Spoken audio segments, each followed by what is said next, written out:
Delight IAS पर आप सभी का एक बार फिर से बहुत बहुत स्वागत है। तो आज 16 अगस्त है और हम लोगों को डेली करंट कैप्सूल को डिस्कस करना है।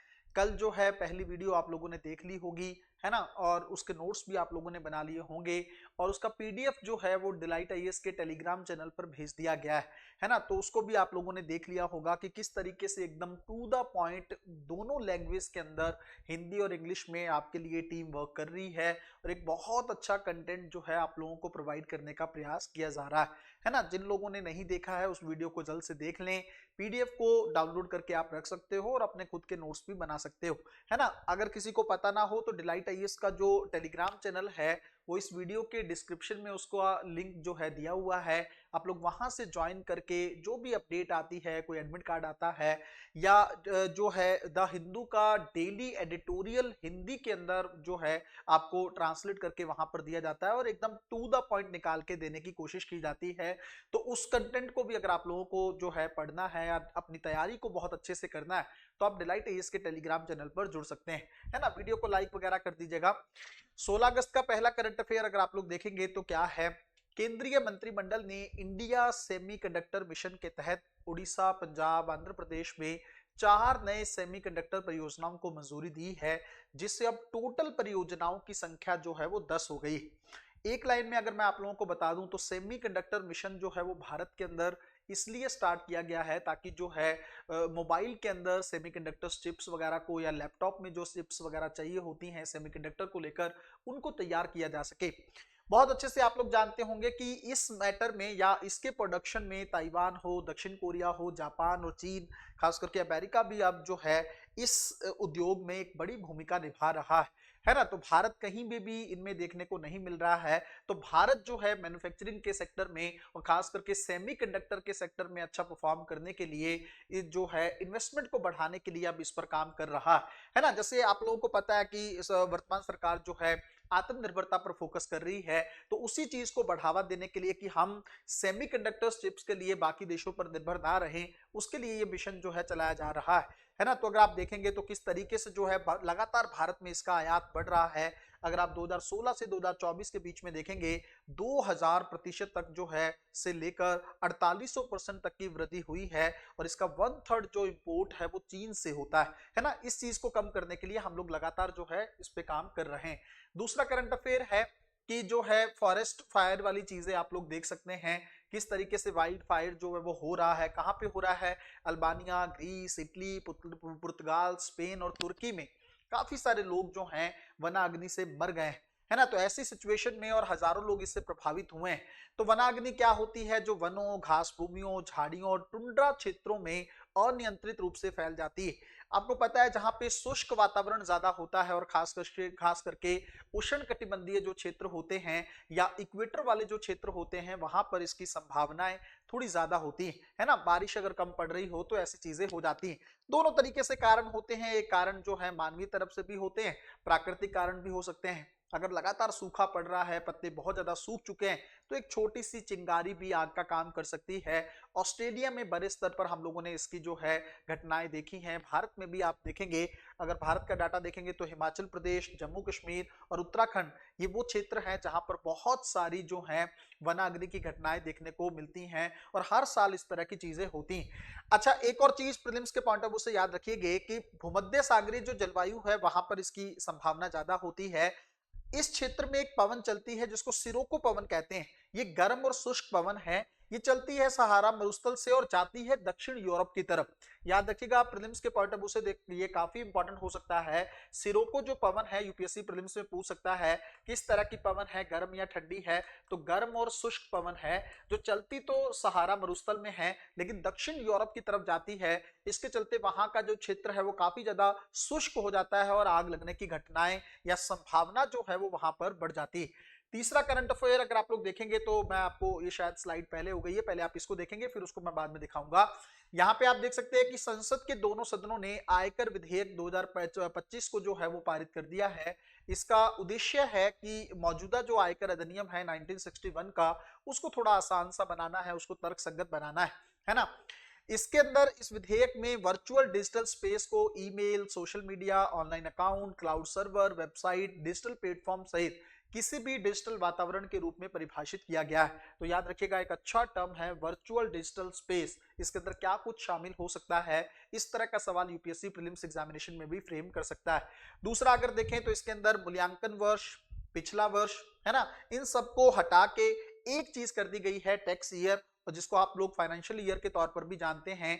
ये जो है 1 अप्रैल से लेकर 31 मार्च तक इसको परिभाषित किया गया है। पहले क्या होता था कि अगर आप लीजिए, मान लीजिए आप लोगों ने सही समय पर रिटर्न को दाखिल नहीं किया है तो आपको रिफंड जो है वो नहीं मिलेगा, है ना। अगर मान लीजिए आपको रिटर्न भरने की आपकी तारीख 31 मार्च है, तब तक अगर आप लोगों ने रिटर्न नहीं भरा है तो आपको कहीं ना कहीं पे नुकसान हो सकता है, रिफंड नहीं मिलेगा आपको। जो भी बहुत सारे रिफंड टैक्स के रिबेट के तौर पर आपको मिलते हैं, लेकिन अब सरकार ने कहा है कि अगर आपने बाद में भी किया है तब भी आपको रिफंड मिल जाएगा। उसके अलावा वित्तीय संस्थाओं द्वारा वित्त पोषित शिक्षा परियोजनाओं के लिए उदारीकृत धन प्रेषण जो योजना होती है, इसको लिबरलाइज्ड जो है रेमिटेंस स्कीम बोलते हैं। ये स्कीम क्या है, मैं एक लाइन में आप लोगों को बता देता हूं। ये स्कीम जो है, अगर आप मान लीजिए जैसे बहुत सारे बच्चे बाहर पढ़ाई करते हैं, है ना, तो उसके लिए उनको पैसा भेजते हैं यहां से लोग, तो उस पे लगने वाले टीसीएस को सरकार ने जो है अब इसको टीडीएस को खत्म कर दिया है ना। इसके ऊपर सरकार टैक्स नहीं लेगी ताकि उनको नुकसान ना हो। ऑलरेडी उनको वहां पे पैसा भेजने में कई अदर फीस जो है पे करनी पड़ती है। तो ये याद रखिएगा, ये जो स्कीम है इसका एक लाइन में आपको पता होना चाहिए कि ये जो उदारीकृत धन प्रेषण योजना है ना, लिबरलाइज्ड रेमिटेंस स्कीम है। कौन रन करता है इसको, आरबीआई द्वारा रन की जाती है। विदेशों में मेडिकल फील्ड में या एजुकेशन की फील्ड में पैसा भेजने के लिए उस इस स्कीम के माध्यम से आप लोग भेज सकते हैं। मतलब इसके अंदर जो है आरबीआई जो है लिमिट तय करता है कि आप कितना पैसा बाहर भेज सकते हो, चाहे एजुकेशन के लिए हो, मेडिकल के लिए हो। बहुत सारे लोग इलाज करने भी जाते हैं ना, तो इसलिए वो एक लिमिट लगा देता है कि इससे ज्यादा पैसा जो है आप बाहर ट्रांसफर नहीं कर सकते हो। उसके अलावा अगला करंट अफेयर देखेंगे, केंद्रीय स्वास्थ्य मंत्रालय ने राज्य स्वास्थ्य नियामक उत्कृष्टता सूचकांक की शुरुआत की। इसको श्रेष्ठ की संज्ञा दी गई है। तो याद रखिएगा, प्रीलिम्स के पॉइंट ऑफ व्यू से एक अच्छा सवाल इसको लेकर पूछ सकता है। किसने स्टार्ट किया है, तो सीडीएससीओ ने इसको विकसित किया है। और इसके अंदर कहीं ना कहीं पे राज्यों की जो वर्तमान स्थिति है ना, और प्रमाण की दिशा में, सर्टिफिकेशन की दिशा में उनकी प्रगति किस तरह की है, उसको करने के लिए ये चीज चेक की जाएगी। दवा सुरक्षा को देखना है, उसकी गुणवत्ता को देखना है, उसकी प्रभाविता को देखना है। आपको पता है कि भारत में बहुत सारी दवाइयों को लेकर सवाल उठने लगे हैं, है ना। बहुत सारे लोगों की जान भी चली जाती है फेक दवाइयों के चलते। तो उनकी क्वालिटी को बेटर करने के लिए इस तरह के सूचकांक की शुरुआत की गई है। इंडेक्स है, इसका मतलब बहुत सारे स्टेट को रैंकिंग देगा, पता चलेगा कौन सा जो स्टेट है वो अपना कहीं ना कहीं पे पैरामीटर को फॉलो कर रहा है या गुणवत्ता मानकों को फॉलो कर रहा है। उसके अलावा अगर हम लोग देखें, अगला जो टॉपिक है वो है मिशन सुदर्शन, है ना। इसको स्टार्ट किया गया है 79th इंडिपेंडेंस डे पर, पीएम ने इसकी शुरुआत की है। ये है क्या, एक राष्ट्रीय सुरक्षा मिशन है। भगवान कृष्ण के पौराणिक सुदर्शन चक्र से ये प्रेरित है।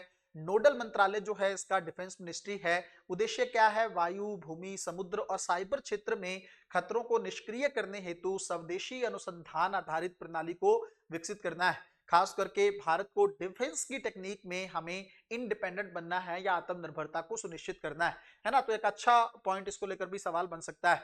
एस&पी आपको पता है कि ग्लोबल एक क्रेडिट रेटिंग एजेंसी है, जिसने भारत की क्रेडिट रेटिंग को BBB तक बढ़ा दिया है।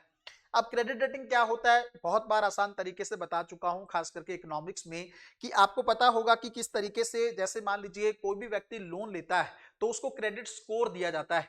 उसी तरीके से भारत जैसा देश भी अगर मान लीजिए, है ना, देशों की भी रैंकिंग होती है। अंतरराष्ट्रीय संस्थाएं जो हैं भारत को रैंकिंग देती हैं कि अगर आप भारत को लोन देते हो तो भारत के लोन की वापस करने की क्षमता कितनी ज्यादा है, उसके बेस पे ये रैंकिंग दी जाती है। भारत की रैंकिंग काफी कम ही रहती है, लेकिन फिर भी इसको इंप्रूव किया गया है। एस&पी ग्लोबल के बारे में आपको पता होना चाहिए, ये विश्व की अग्रणी क्रेडिट रेटिंग एजेंसियों में से एक है ना। इसका जो हेड ऑफिस है वो न्यूयॉर्क में है, अमेरिका में। ठीक है, तो थोड़ा सा आपको क्रेडिट रेटिंग के बारे में भी मैंने बता दिया है। एक खुबानी के बारे में न्यूज है, एक ऐसा फल वृक्ष है जिसको स्वतंत्रता दिवस पर भारत में इसका रोपण किया गया है ना। इसको इंग्लिश में एप्रिकॉट बोलते हैं और ये टेम्परेट फूड है।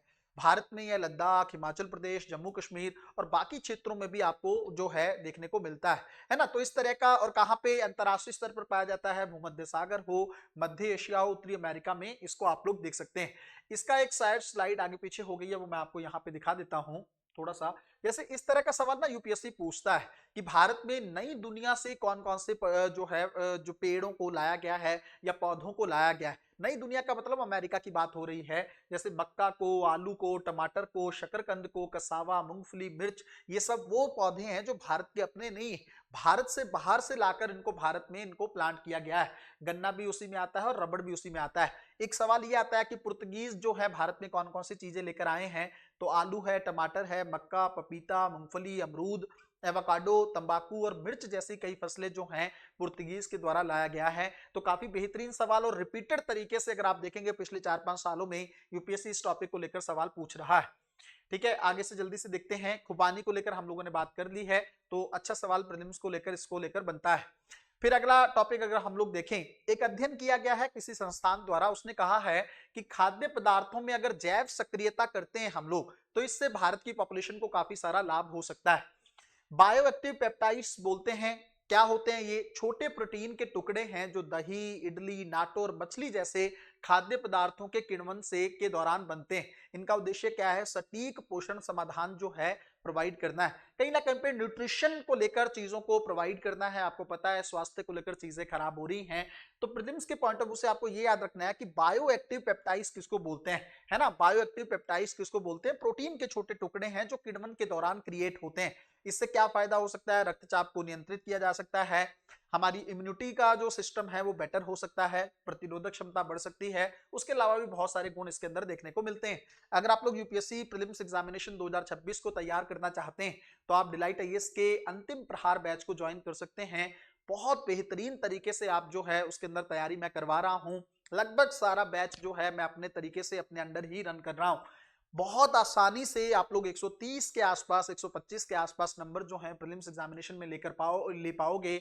बिल्कुल समय नाम खराब करते हुए जल्द से जल्द इस बैच को ज्वाइन करें। इसका डिटेल प्लान मैंने जो है एक वीडियो में बताया हुआ है, आप लोग चाहें तो उस वीडियो को भी देख सकते हैं, है ना। किसी भी कोर्स के बारे में आपको जानकारी चाहिए हो और जो इसका पीडीएफ अगर आपको डाउनलोड करना हो तो डिलाइट आईएएस का टेलीग्राम चैनल आप लोग ज्वाइन कर सकते हैं।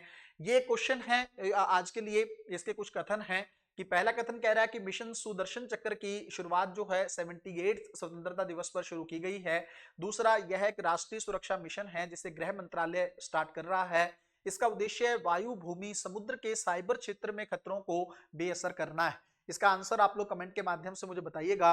कल के सवाल का आंसर जो है ओनली बी था। आप में से कई लोगों ने आंसर कमेंट में किया था, बहुत अच्छा लगा। अपनी एंगेजमेंट को बढ़ाइएगा और इस क्वेश्चन के आंसर को भी आज जरूर बताइएगा। मिलते हैं अगली वीडियो में। आप लोगों का बहुत बहुत शुक्रिया। Thank you.